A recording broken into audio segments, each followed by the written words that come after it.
अस्सलाम वालेकुम बच्चों, वेलकम टू एसके अकेडमी।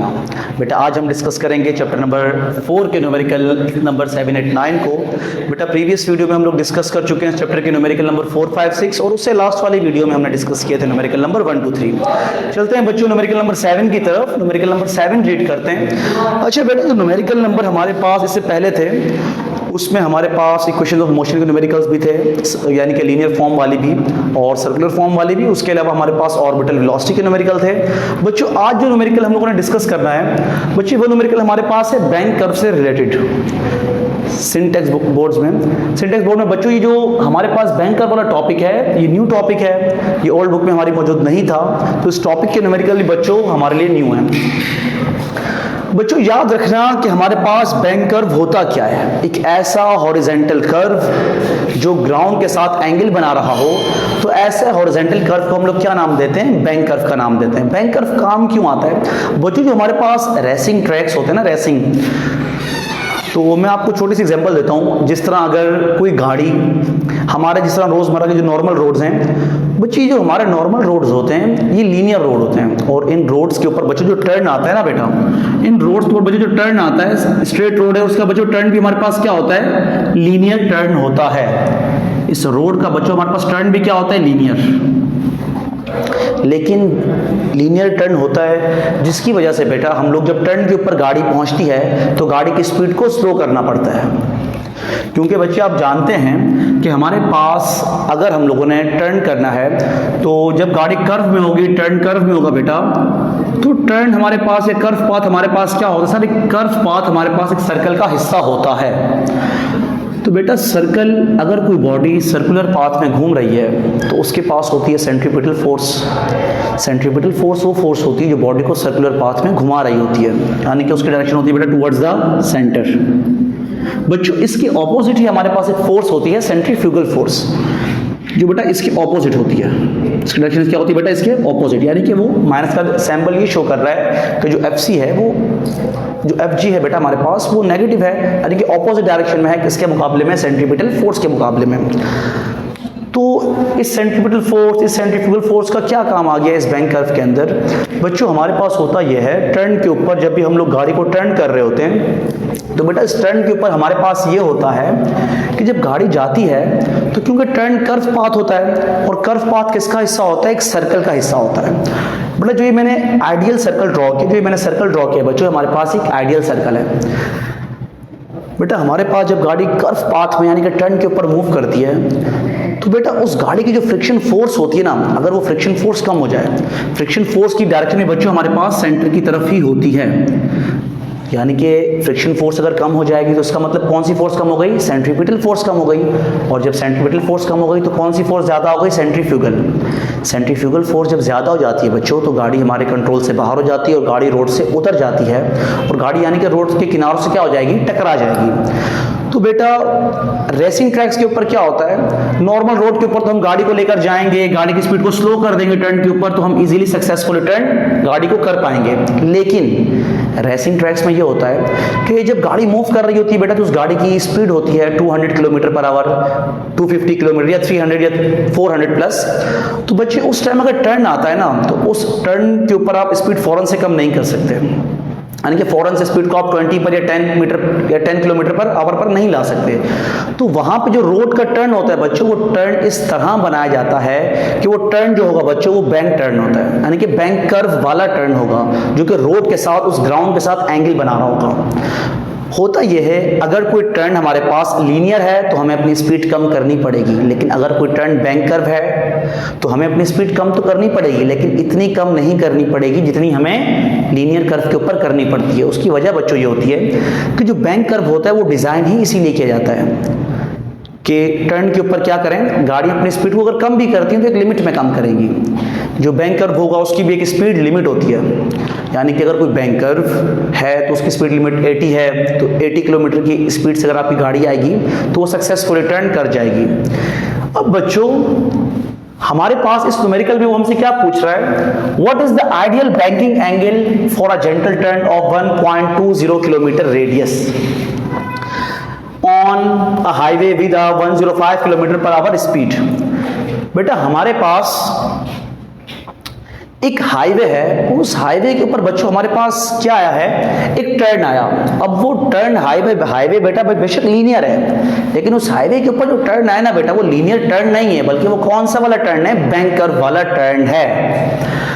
तो बच्चों हम लोग करेंगे क्या, हमने करना क्या है सर, जो बैंक कर्व होता है वो दो चीजों पे डिपेंड करता है, एक तो एंगल के ऊपर, दूसरा उस व्हीकल की स्पीड के ऊपर, यानी कि स्पीड के ऊपर डिपेंड करता है, और उसके साथ साथ वो डिपेंड करता है बेटा किस चीज के ऊपर, अपने एंगल के ऊपर।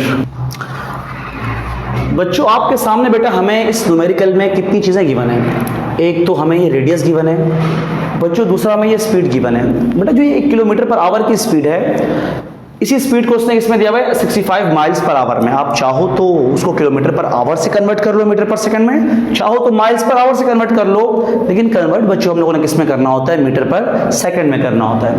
Assuming everyone travel at the limit. अब बच्चों सुनो इधर जरा, बेटा वो हमसे ये कह रहा है कि बेटा हमारे पास एक हाईवे है। बेटा हाईवे हमारे पास किस टाइप का होता है सर, हाईवे तो लीनियर रोड है। उस लीनियर रोड के ऊपर बच्चों हमारे पास टर्न आ गया, वो जो हाईवे का टर्न है वो लीनियर टर्न नहीं है, वो बैंक टर्न है, यानी कि बैंक कर्व वाला टर्न है बच्चों। उस टर्न के ऊपर क्या है, वो टर्न जो है बच्चों वो एंगल बना रहा है, किसके साथ एंगल बना रहा है, ग्राउंड के साथ। हम सपोज कर लेते हैं कि जो टुकड़ा है ये मतलब ये एक लीनियर रोड आ रहा था बच्चों, इस लीनियर रोड के आगे एक टर्न आया, और ये टर्न जो है बच्चों ये टर्न बैंक कर्व वाला टर्न है, यानी कि बैंक टर्न है। तो बेटा जब इसके ऊपर से गाड़ी जाएगी, उसने हमें न्यूमेरिकल में एक चीज बता दी कि इस बैंक कर्व की जो स्पीड लिमिट है, वो स्पीड लिमिट है बच्चों 105 किलोमीटर पर आवर।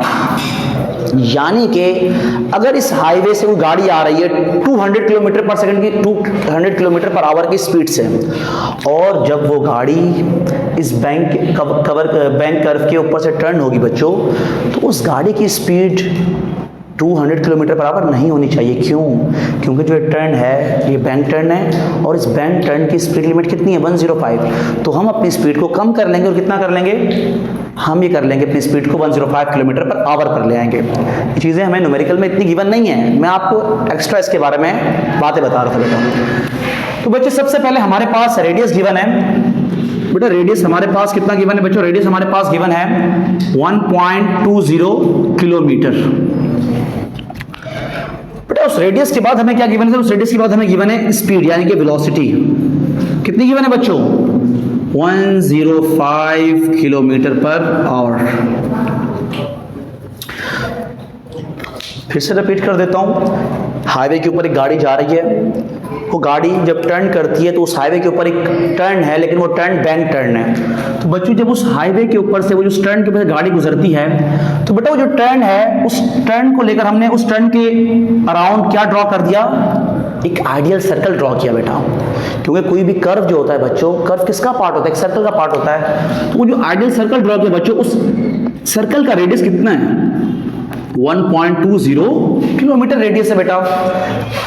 अब वो जो गाड़ी है, उसने कहा कि अगर वो गाड़ी जो है बेटा, उस गाड़ी को उस बैंक कर्व के ऊपर जब गाड़ी गुजरेगी तो उसकी स्पीड क्या होनी चाहिए, उसने कह दिया हमारे से एज्यूमिंग, हमने एज्यूम करना है everyone travel at the limit, यानी कि जो गाड़ी भी उस बैंक कर्व के ऊपर से गुजरेगी उसकी स्पीड हम लोगों ने कितनी एज्यूम करनी है सर, उसकी स्पीड उतनी ही एज्यूम करनी है जितनी उस बैंक कर्व की स्पीड लिमिट है। और उस बैंक कर्व की स्पीड लिमिट कितनी है, उस बैंक कर्व की स्पीड लिमिट है 105 किलोमीटर पर आवर। ठीक है, हमने फाइंड ये करना है कि वो जो बैंक टर्न है, वो जो बैंक कर्व है, उसका ग्राउंड के साथ एंगल कितना है।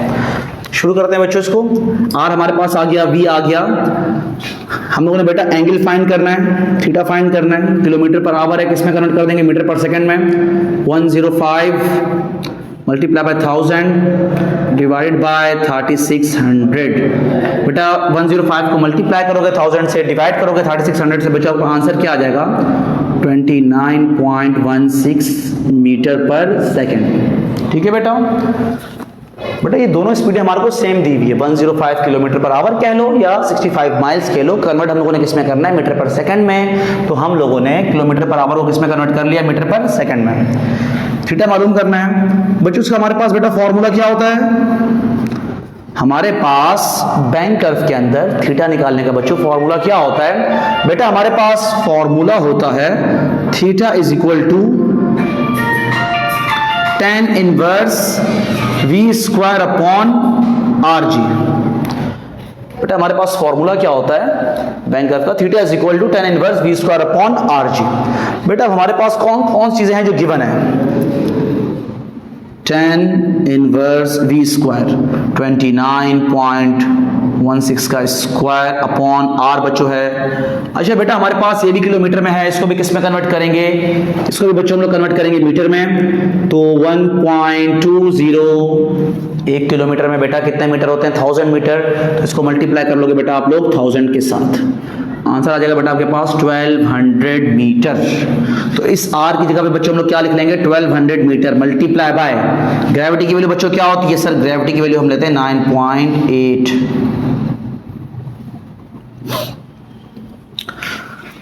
Theta is equal to tan inverse बेटा 29.16, इसका स्क्वायर करते हैं बेटा, हम देखते हैं हमारे पास आंसर क्या आता है। 29.16 बच्चों इसका स्क्वायर हमारे पास आ रहा है 850.30 850.30 डिवाइड कर लेते हैं 1200 मल्टीप्लाई बाय 9.8, इनको मल्टीप्लाई कराते हैं 11760। ठीक है बेटा 1200 को मल्टीप्लाई करवाए 9.8 के साथ, क्या आंसर आ गया? 11760। बेटा ये दोनों आपस में क्या हो रहे हैं? डिवाइड हो रहे हैं, तो इनको जरा डिवाइड करवा लेते हैं। Theta is equal to tan inverse बच्चों 850.30 डिवाइड बाय आंसर हम 850.30 डिवाइड बाय 11760। बेटा हमारे पास आंसर आ गया, आंसर नहीं है फिलहाल, इसका आंसर है बच्चों हमारे पास डिवाइड करने पर 0.0723। क्या करना है बेटा इसके साथ? tan इनवर्स ले लो, शिफ्ट दबाकर 10 दबाओगे बच्चा आप लोग। अगर आपने नॉर्मल tan थीटा निकालना है तो सिर्फ 10 दबाते हो, वरना अगर इनवर्स निकालना है बेटा sine inverse, cos inverse, tan inverse, तो आप शिफ्ट दबाकर साइन कॉस या tan दबाओगे 0.0723। बेटा थीटा हमारे पास कितना आ गया? tan इनवर्स हमने 0.0723 किया बच्चों, हमारे पास आंसर आ गया 4.135 डिग्री। ये बेटा हमारे पास आंसर है। एक बार फिर से बता देता हूं, हमारे पास एक हाईवे के ऊपर एक बैंक टर्न है, एक बैंक कर्व है। उस बैंक कर्व की स्पीड लिमिट है बच्चों 105 किलोमीटर पर आवर। हमने ये एज्यूम करना है कि उस बैंक कर्व के ऊपर से गुजरने वाली हर गाड़ी उस स्पीड लिमिट को टच करके गुजरेगी। हमने ये बताना था कि उस बैंक कर्व का ग्राउंड के साथ कितना एंगल बनेगा। तो बेटा उस हाईवे के ऊपर जो बैंक कर्व है वो ग्राउंड के साथ बेटा कितना एंगल बना रहा था? 4.135 डिग्री। बेटा इसका आप स्क्रीनशॉट लेना बच्चों। न्यूमेरिकल नंबर 8 डिस्कस करते हैं बेटा न्यूमेरिकल नंबर 8 हमारे पास आपकी बुक्स में मौजूद होगा बेटा, बुक से देख लेना। न्यूमेरिकल काफी बड़ा था उसका क्वेश्चन, तो मैं रीड कर रहा हूं, आप लोग सुनते जाओ बेटा। A 1500 kg car moving on a flat horizontal road negotiates a curve and show in figure। आपकी बेटा फिगर आपको शो हो रही होगी, ठीक है बच्चे, फिगर आप देख लें। If the radius of a curve is 35.0 metre. बच्चे को हमसे क्या ये रहा है न्यूमेरिकल नंबर 8 में बेटा कि हमारे पास बेटा मुझे ये बताओ सबसे पहले कि जो बैंक कर्व है, bank curve depend on angle and speed of vehicle. बेटा बैंक कर्व दो चीज़ों के ऊपर डिपेंड करता है, एक तो डिपेंड करता है वो एंगल के ऊपर और दूसरा व्हीकल की स्पीड के ऊपर। हमें इस न्यूमेरिकल में जो मास दिया हुआ है बेटा, इस न्यूमेरिकल को सॉल्व करने के दो तरीके हैं। तो दोनों तरीकों में ना बेटा एंड में जाके मास अगर चाहूँ तो मास का मैं यूज़ करके मास को एंड में कैंसिल आउट कर सकता हूँ, लेकिन मैं आपको इसका ईजी मेथड सिखाऊंगा। बेटा इसमें जो कॉन्सेप्ट लगेगा वो चैप्टर नंबर 3 जब आप फ्रिक्शन पढ़ा होगा आप लोगों ने, बेटा फ्रिक्शन के अंदर आपने पढ़ा होगा एंगल ऑफ फ्रिक्शन, जिसमें tan थीटा जो होता है वो बराबर किसके होता है हमारे पास? tan थीटा बराबर आया था बच्चों म्यू के। म्यू हमारे पास क्या था? Coefficient of friction. न्यूमेरिकल बहुत ईजी है, उसमें बेटा वही कॉन्सेप्ट लगता है म्यू वाला, इसमें हमें म्यू की वैल्यू क्या होती है? गिवन होती है। इस न्यूमेरिकल में वो क्या कह रहा है आपको बच्चा मैं समझाता हूँ जरा डिटेल में। बेटा वो कह रहा है एक हमारे पास फ्लैट रोड है,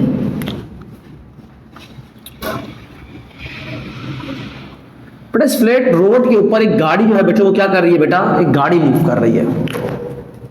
रोड हमारे पास लीनियर है, उस लीनियर रोड के ऊपर क्या आ गया, टर्न आ गया। इस न्यूमेरिकल के अंदर बच्चे फॉर्मूला यूज़ हम लोग बैंकर वाला करेंगे, लेकिन हमारे पास हो क्या रहा होगा, जो रोड होगा बच्चों वो रोड किस टाइप का है, वो रोड है लीनियर, ठीक है। तो रोड लीनियर है लेकिन उसके ऊपर कर्व आ गया, यानी कि गाड़ी मुड़ रही है बच्चों। अब वो जो कर्व है बच्चों, उस कर्व का एक आइडियल सर्कल बना देते हैं। उस कर्व का बेटा आइडियल सर्कल हमारे पास कितना बन रहा है, 35.0 मीटर, ठीक है। ये रेडियस हो गया 35.0 मीटर। बेटा एक बात याद रखना, जब भी गाड़ी किसी सर्कुलर पाथ मूव करती है या टर्न करती है किसी कर्व पाथ में, तो बेटा जो उसकी फ्रिक्शन फोर्स होती है ना बच्चे, यानी कि गाड़ी के टायरों के दरमियान और रोड के दरमियान या गाड़ी जिस सरफेस पे भी चल रही है, फ्रिक्शन फोर्स बच्चे कम हो जाती है। तो उसने हमें जो बेटा म्यू की वैल्यू दी है, यानी कि उसने हमें इस न्यूमेरिकल में एक वैल्यू दी है 0.523। जो बेटा 0.523 वैल्यू है वो हमारे पास है कोफिशिएंट ऑफ फ्रिक्शन की वैल्यू। अब ये कोफिशिएंट ऑफ फ्रिक्शन क्या होता है बेटा, कोफिशिएंट ऑफ फ्रिक्शन होता है हमारे पास म्यू। म्यू से मुराद ये होता है कि दो सरफेसेस मिलकर कितना फ्रिक्शन प्रोड्यूस कर रही हैं, ये हमारे पास क्या कहलाता है, म्यू कहलाता है। अब दो सरफेसेस से बच्चों मुराद क्या है बेटा, मेरे पास अगर ये मार्कर है, इसको अगर मैं बेटा इस सरफेस के ऊपर रख दूं तो ये दो सरफेसेस मिलकर कितना फ्रिक्शन प्रोड्यूस कर रही हैं, इसकी वैल्यू अलग आएगी। अगर बच्चों इसको मैं स्क्रीन के ऊपर रख दूं, अगर बेटा इसको मैं किसी डेस्क के ऊपर रख दूं, इसको मैं किसी पेज के ऊपर रख दूं, इसको मैं रोड के ऊपर रख दूं, तो क्योंकि ऑब्जेक्ट चेंज होते जा रहे हैं, सरफेसेस तब्दील होती जा रही हैं, तो कोफिशिएंट ऑफ फ्रिक्शन की वैल्यू भी क्या आती है बेटा, चेंज होकर आती है। हमें इस न्यूमेरिकल में उसने कहा कि एक हमारे पास फ्लैट रोड है, यानी कि लीनियर रोड है, और उस लीनियर रोड के ऊपर एक लीनियर टर्न आ गया। तो बेटा हमारे पास उस लीनियर रोड का रेडियस कितना है, उसका सर रेडियस हमारे पास दे दिया उस टर्न का 35.0 मीटर, और बच्चों उस म्यू की वैल्यू क्या दे दी, 0.523। ये बेटा हमारे पास गिवन है, देख लेते हैं बच्चे एक बार न्यूमेरिकल में हम लोग फिर से। हमारे पास बच्चे वैल्यू कितनी गिवन है बेटा, हमारे पास वैल्यू गिवन है, ठीक है 0.523। Find the maximum speed the car can have and still make the turn successfully.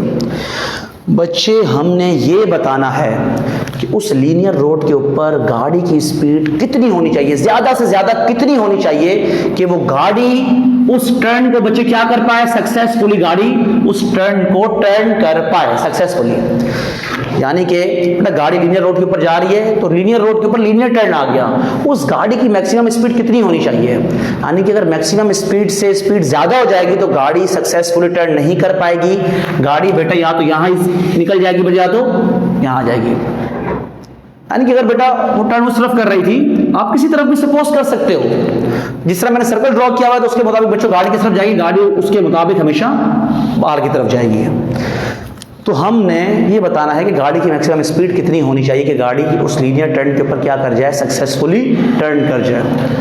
इस न्यूमेरिकल में बहुत छोटा न्यूमेरिकल है बच्चों ये, बट इस न्यूमेरिकल में रेडियस कितना गिवन है, 35.0 मीटर, और म्यू कितना गिवन है, 0.523। बच्चों याद रखना म्यू का कोई यूनिट नहीं होता है, असल में हमारे पास म्यू होता क्या है बेटा, आपने म्यू पढ़ा होगा, mu is equal to F upon R। F भी फोर्स है, friction force, R reaction force है। तो बेटा जब दोनों फोर्स का यूनिट क्या होता है, न्यूटन अपॉन न्यूटन, तो यूनिट आपस में क्या हो जाते हैं, कैंसिल आउट। तो इस वजह से हम कहते हैं कि जो ये म्यू है ये कोफिशिएंट ऑफ फ्रिक्शन है, इसका कोई यूनिट नहीं होता है। हमने मालूम करनी है वेलोसिटी, भाई वो वेलोसिटी मालूम करनी है जिस वेलोसिटी के साथ अगर गाड़ी उस टर्न को कवर करेगी तो गाड़ी सक्सेसफुली टर्न कर पाएगी, यानी कि मैक्सिमम स्पीड मालूम करनी है उस टर्न की। बच्चों यहाँ पे जब मैं फिर से कॉन्सेप्ट रिपीट कर रहा हूँ, अगर हमारे पास वेलोसिटी मालूम करनी हो तो हम फॉर्मूला लगाते हैं बेटा RG tan theta. Chapter number 4 की एग्जांपल में जो बैंक का न्यूमेरिकल है उसमें बेटा tan थीटा के जरिए न्यूमेरिकल सॉल्व हो रहा है, उसमें आपको एंगल दिया हुआ है। लेकिन अगर वो आपको एंगल ना दे तो फिर आप पता है बेटा क्या लगाओगे, tan थीटा की जगह बेटा फिर वो आपको किसकी वैल्यू दे देगा, म्यू की वैल्यू देगा, जिस तरह उसने हमें इस न्यूमेरिकल में म्यू की वैल्यू दी है। और बच्चों याद रखना tan थीटा बराबर हो जाता है किसके, म्यू के। सर कैसे बराबर होता है, इसके लिए बेटा कॉन्सेप्ट आएगा चैप्टर नंबर 3 का। चैप्टर नंबर 3 के अंदर एंगल ऑफ फ्रिक्शन का टॉपिक बच्चे जब पढ़ा था हम लोगों ने, जब बुक में बच्चों होगा तो आप जरा बुक में देख लेना, एंगल ऑफ रिपोज से जो लास्ट टॉपिक है चैप्टर नंबर 3 का बच्चों, तो आखिरी में एंगल ऑफ रिपोज है, तो उससे पहले वाला है एंगल ऑफ फ्रिक्शन, उसमें देखना। उसमें बच्चों tan थीटा, उसमें tan थीटा बराबर आया था F अपॉन R के। tan थीटा या फिर tan अल्फा हम लोगों ने किया था वो बराबर था f अपॉन r के, और म्यू भी बराबर होता है f अपॉन r के। हमने कहा जब दोनों f अपॉन r के ही बराबर हैं तो हम ये कहते हैं कि tan थीटा किसके बराबर हो गया, म्यू के बराबर हो गया। और बच्चों इस सवाल में हमें क्या गिवन है, म्यू गिवन है। तो सिंपली फॉर्मूला हम लोग अप्लाई कर लेंगे, r g म्यू। बच्चों आर हमारे पास कितना गिवन है sir, 35.0 multiply by 9.8, mu 0.523। Simply बच्चों को मल्टीप्लाई कर लो, 0.0 मल्टीप्लाई बाय 9.8 मल्टीप्लाई 0.523। बेटा ये हमारे पास आंसर आ रहा है बच्चों 179.389। रूट में है बेटा, इसको रूट से बाहर निकाल लेंगे हम लोग। बच्चे हमारे पास आंसर आ जाएगा 13.39। वेलोसिटी का बड़ा यूनिट होता है मीटर पर सेकंड। बच्चों याद रखो हमारे पास ये वेलोसिटी आई है बेटा, ये वेलोसिटी वो वेलोसिटी है अगर एक ऐसा टर्न हो जो हमारे पास इसका रेडियस 35.0 मीटर हो और म्यू की वैल्यू वहाँ पर उस टर्न पर 0.523 हो, तो अगर उस टर्न के ऊपर से कोई भी गाड़ी गुजरे, असल में बैंक कर्व जो होता है ना बेटा वो मास पर डिपेंड नहीं करता, इसीलिए न्यूमेरिकल में हमें मास गिवन है लेकिन हम लोगों ने डेटा में कहीं भी मास का जिक्र नहीं किया है। इस न्यूमेरिकल को सॉल्व करने का बेटा ये तरीका है। इसके अलावा दूसरे तरीके भी इसको सॉल्व करने के हैं जिसमें मास का जिक्र आता है, फिर मास को हम कैंसिल आउट कर देते हैं, एंड में जाके बच्चे फॉर्मूला बेटा यही बनता है। तो मैंने आपको एक इजी मेथड के जरिए इस न्यूमेरिकल को सॉल्व करवाया, ठीक है बेटा। और वेलोसिटी हमारे पास क्या आ गई, 13.39 मीटर पर सेकेंड।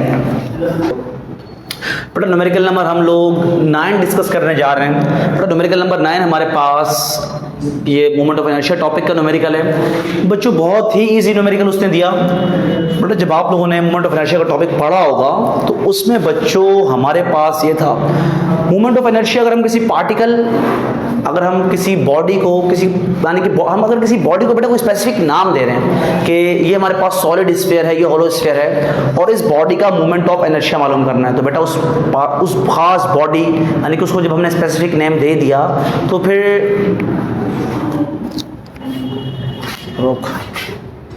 चलो बच्चों न्यूमेरिकल नंबर 9 डिस्कस करते हैं बेटा।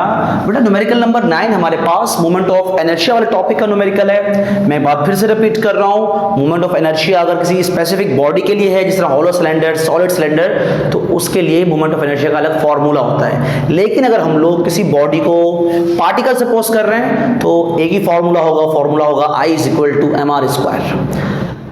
बच्चों जब आप लोगों ने हमारी बुक में इसके दो केसेस हैं, बच्चों याद रखना मोमेंट ऑफ इनर्शिया जो होता है किसके ऊपर डिपेंड करता है सर, एक मास के ऊपर, दूसरा r²। ये r बेटा क्या होता है, ये r वो परपेंडिकुलर डिस्टेंस होता है। इधर देख लो जरा बेटा, अगर हमारे पास एक रॉड है और इस रॉड के दोनों किनारों के ऊपर दो पार्टिकल्स मौजूद हैं, तो बेटा ये हमारे पास आ गया एक्सिस ऑफ रोटेशन। जो हमारे पास सेंट्रल पॉइंट है बेटा, ये पॉइंट होता है axis of rotation. Axis of rotation से लेकर पार्टिकल तक का डिस्टेंस बेटा कहलाता है r, ठीक है। r हमारे पास perpendicular distance from the axis of rotation to the body. अब परपेंडिकुलर डिस्टेंस होता क्यों है, क्योंकि बेटा हम इसके यहां से क्या लगा रहे होंगे, फोर्स, यानी कि ये फोर्स लग रही है और ये हमारे पास डिस्टेंस है r, तो इसलिए हम कहते हैं कि r परपेंडिकुलर डिस्टेंस है कहां से कहां तक का, एक्सिस ऑफ रोटेशन से लेकर पार्टिकल तक का r। लेकिन बच्चों अगर हमारे पास एक रॉड हो, दो पार्टिकल्स हो, और एक पार्टिकल का सेंटर जो है, एक पार्टिकल का सेंटर ही अगर हमारे पास एक्सिस ऑफ रोटेशन भी हो जाए तो इस पार्टिकल का जो बच्चों r होगा वो क्या हो जाता है, 0। तो ये बेटा हमारे पास जो डायग्राम मौजूद है बेटा, इस डायग्राम में आप लोगों को चार पार्टिकल्स नजर आ रहे होंगे बेटा। इसमें एक पार्टिकल का जो r है बेटा वो है 50 सेंटीमीटर, एक बेटा हमारे पास r है 20 सेंटीमीटर, और दूसरा हमारे पास r कितना है, 40। जो सेंट्रल पार्टिकल है, ये तीनों पार्टिकल उसी सेंट्रल पार्टिकल के गिर्द घूम रहे हैं, यानी कि इस फोर्थ पार्टिकल का जो r हो जाएगा बच्चों वो क्या हो जाएगा, 0 हो जाएगा। 0 क्यों हो जाएगा, क्योंकि अगर एक्सिस ऑफ रोटेशन पार्टिकल के सेंटर में से पास हुआ है तो r क्या हो जाएगा, 0। तो बेटा यहाँ पर एक्सिस ऑफ रोटेशन कहाँ से पास हुआ है सर, इस पार्टिकल नंबर 4 के सेंटर से, तो इसका बच्चों r क्या हो जाएगा, 0 हो जाएगा। तो न्यूमेरिकल में हमसे क्या कह रहा है, system of point show in figure each particle has मास। बच्चों हमने देखा है कि हर पार्टिकल का बेटा मास कितना है सर, हर पार्टिकल का मास, तो हमारे पास मास आ गया 0.3 kg। अच्छा बच्चों हम लोग खुद नाम दे देते हैं, इस पार्टिकल को हम बोल देते हैं R1, जो इसका डिस्टेंस है एक्सिस ऑफ रोटेशन से लेकर इस पार्टिकल तक का, उसको नाम दे दिया R1, बटा इसको नाम देते हैं R2, इसको नाम दे देते हैं हम लोग R3, और ये पार्टिकल नंबर 4। तो R4 कितना हो गया सर? R4 0 हो गया। 0 क्यों हो गया? क्योंकि बच्चे 0 इसलिए हुआ क्योंकि इस पार्टिकल के सेंटर से क्या पास हो रहा है? एक्सिस ऑफ रोटेशन भी पास हो रहा है। अब बच्चों हमारे पास R1 कितना? R1 हमारे पास है, R1 बेटा हमारे पास है 50 सेंटीमीटर। बच्चों हमारे पास R1 कितना मौजूद है सर? R1 हमारे पास था 50 सेंटीमीटर। हमने बेटा खुद नाम दे दिया क्योंकि बॉडी से लेकर एक्सिस ऑफ रोटेशन तक का डिस्टेंस कितना कहलाता है? हमारे पास सर होता है R। R1 सर 50 सेंटीमीटर आ गया। R2 बेटा हम लोगों ने दे दिया 40 सेंटीमीटर। R3 हमारे पास आ गया 20 सेंटीमीटर। और अगर हम इसको पार्टिकल 4 सपोज कर लें, यानी कि पार्टिकल नंबर 4 है, तो सर क्योंकि पार्टिकल 4 के सेंटर में से एक्सिस ऑफ रोटेशन भी पास हो रहा है, हमने बेटा सपोज किया हुआ कि पार्टिकल 4 के सेंटर से ही एक्सिस ऑफ रोटेशन पास हो रहा है, ठीक है। तो R4 हमारे पास क्या हो जाएगा सर? R4 हमारे पास हो जाएगा 0 सेंटीमीटर। बेटा मास 0.3 kg। बेटा हमारे पास ये मास M1 का भी है, M1 is equal to M2 is equal to M3 is equal to M4, यानी बेटा इन तीनों का मास जो हमारे पास है कितना है? सेम है सर, 0.3 kg। चाहो तो बेटा नाम दे दो, M1 कितना हो गया? 0.3, M2 kg, M2 भी 0.3 kg, M3 0.3 kg, M4 0.3 kg। अब बच्चों सिंपली क्योंकि हमने इनको पार्टिकल सपोज किया हुआ है तो इसका इनर्शिया निकालो mr स्क्वायर, उसका इनर्शिया निकालो mr स्क्वायर, और बच्चों आप लोग इनर्शिया निकालो इस पार्टिकल नंबर 3 का। उसके लिए भी क्योंकि पार्टिकल सपोज कर रहे हैं बच्चों, तो एक ही फॉर्मूला है पार्टिकल के लिए इनर्शिया, मोमेंट ऑफ इनर्शिया का, mr square. Sir I is equal to I1 plus I2 plus I3 plus I4। I1 इसका मोमेंट ऑफ इनर्शिया, I2 इसका, I3 इसका और I4 सेंट्रल पार्टिकल का। I1 mr square plus mr square plus mr square plus mr square, but R1 का square R2 R3 और R4, क्योंकि radius हमारे पास बच्चों क्या है सर? रेडियस हमारे पास डिफरेंट है लेकिन मास क्या है? सेम। तो मास को बच्चों सेम रहने दो। चाहो तो बेटा नाम दे सकते हो आप लोग। M1 कितना है? 0.3, R1 का स्क्वायर यानी कि 0. अच्छा बच्चों ये सेंटीमीटर में है, इसको पहले हम कन्वर्ट कर लेते हैं मीटर में। तो डिवाइड बाय 100 कर लोगे तो आंसर आएगा बेटा इसका 0.5 मीटर, 0.4 मीटर और 0.2 मीटर, और बच्चे याद जाएगा हमारे पास 0 मीटर। तो 0 सेंटीमीटर डिवाइड बाय 100 करोगे तो 0 मीटर आ जाएगा। R1 का स्क्वायर, R1 हमारे पास 0.5 मीटर, तो बेटा 0.5 को हम लोग कर लेंगे स्क्वायर, प्लस M2 कितना है? 0.3 है, R2 का स्क्वायर यानी कि 0.4 का स्क्वायर प्लस 0.3, 0.2 का स्क्वायर प्लस 0.3 और 0 का स्क्वायर। मतलब जब आप 0.5 का स्क्वायर करोगे, स्क्वायर को मल्टीप्लाई करोगे 0.3 के साथ, तो बेटा आपका आंसर आएगा 0.075। 0.5 का स्क्वायर करो, मल्टीप्लाई करोगे उसके साथ 0.3 के साथ, क्या आंसर आ रहा है? 0.075 प्लस 0.4 का बच्चों स्क्वायर करोगे और मल्टीप्लाई करोगे 0.3 के साथ, तो आंसर आएगा 0.048 प्लस 0.2 का स्क्वायर करोगे और मल्टीप्लाई करोगे 0.3 के साथ, तो आंसर आएगा 0.012। 0 का स्क्वायर 0, और जब 0 किसी भी चीज के साथ मल्टीप्लाई होगा तो आंसर क्या आता है बच्चों? 0 आता है। अब इन तीनों वैल्यूज को बेटा प्लस कर देना है, 0.075 प्लस 0.048 प्लस 0.012, तो बेटा आपका आंसर आ जाएगा आपके पास 0.135, और मोमेंट ऑफ इनर्शिया का यूनिट क्या होता है बेटा? kg metre square. ये बेटा हमारे पास हम लोगों ने यहाँ सॉल्व कर लिया बेटा 3 न्यूमेरिकल्स, लास्ट 2 न्यूमेरिकल्स बच्चों हमारे पास बाकी हैं, न्यूमेरिकल नंबर 10, न्यूमेरिकल नंबर 11। बेटा वो न्यूमेरिकल कुछ डिटेल न्यूमेरिकल हैं, तो उनको हम लोग दोनों न्यूमेरिकल को सेपरेट डिस्कस कर लेंगे, ठीक है बच्चों। और न्यूमेरिकल का बेटा आप स्क्रीनशॉट ले लें बेटा इंशाल्लाह। इसके बाद हम लोग न्यूमेरिकल नंबर 10 और 11 की वीडियो भी बहुत जल्द अपलोड कर देंगे। नेक्स्ट वीडियो के साथ बच्चों हाजिर होंगे। खुदा हाफिज़।